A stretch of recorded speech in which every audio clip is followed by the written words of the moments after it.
The whole model of energy transfer in electromagnetic circuits as taught in schools and understood by almost everyone, including many scientists, is wrong, thought Julia. That video by Veritasium has had it correct all along, said Julia to herself. Dr. Julia Forrester Ph.D. was a physicist by training but had been doing engineering most of her career. She had brown hair, violet eyes. Yes, really, some humans have naturally occurring violet eyes, was fairly tall at 5 foot 10 inches and had started to plumb out a bit in her mid-30s.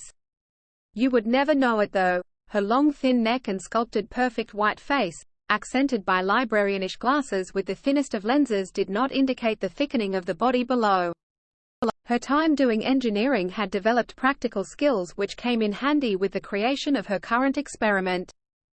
One more sacrificial load slug to load and another run and you've got this, Dr. Forrester, she said aloud, talking to herself as she worked. That's much too large, said a thin man from a few feet away. Dr. Forrester was startled and jerked hard, almost damaging the load slug, a large grayish cylinder of metal alloyed with strange nanoparticles. She grabbed a pointed awl from the lab bench and spun around to face the speaker, flushed in the face and ready for battle. She saw the man, and immediately relaxed and regained her composure, standing up straight again. "It's just you, Seth," said Dr. Forrester with relief. "What are you doing here now? You have the day off," she demanded with the voice of a boss to an employee, as that was their relationship. Seth Greenstone did not answer at first, and looked pointedly at the awl held threateningly in Dr. Forrester's hand for a 3 count, before she too looked at it, and then moved to set it down. PhD student Seth Greenstone, a tall thin man with long hair and pale white skin who was wearing an ill-fitting suit that was a parting gift from a favorite uncle back in Hungary, watched the awl until it was again on the table and then turned his brown eyes up to meet the furious visage of Dr. Forrester. She waited. He waited a beat as well. I must not over-anger her, Seth thought to himself. I am here to again caution you against this action, said Seth as placidly as possible, filling his voice with smoothers. This experiment is too dangerous, Dr. Forrester. If anything, Dr. Forrester, the lumberjack, as she was known around the lab as a play of words on her name and her tendency to lay waste to anything in her way was well known, was even more angry with his words.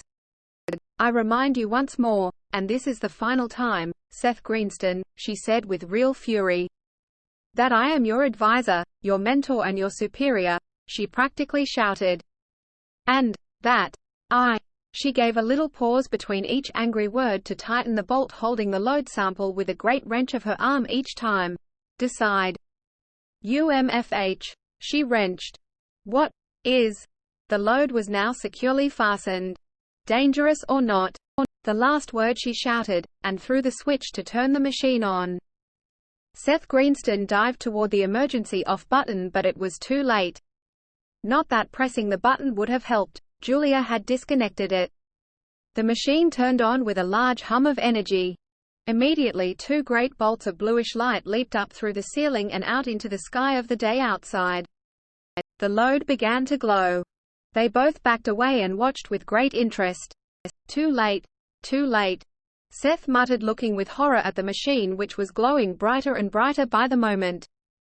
Sparks began to fly and bolts of electromagnetic lightning danced and jumped from floor to instruments and to the ceiling.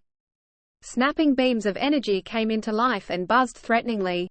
And the humming was going so fast and so loudly, that all Dr. Forrester and Seth could do was clamp their hands over their ears and cower towards the floor, faces hidden.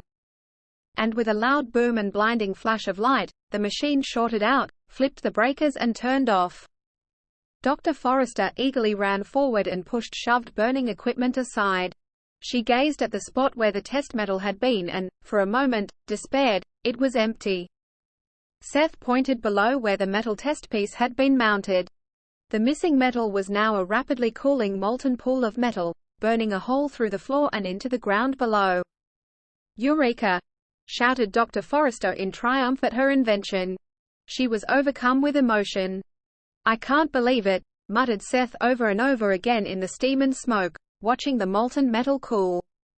Believe it, said Dr. Forrester, hitting Seth on the shoulder in celebration. You have directly harnessed the power of the sun, said Seth. the shock starting to wear off.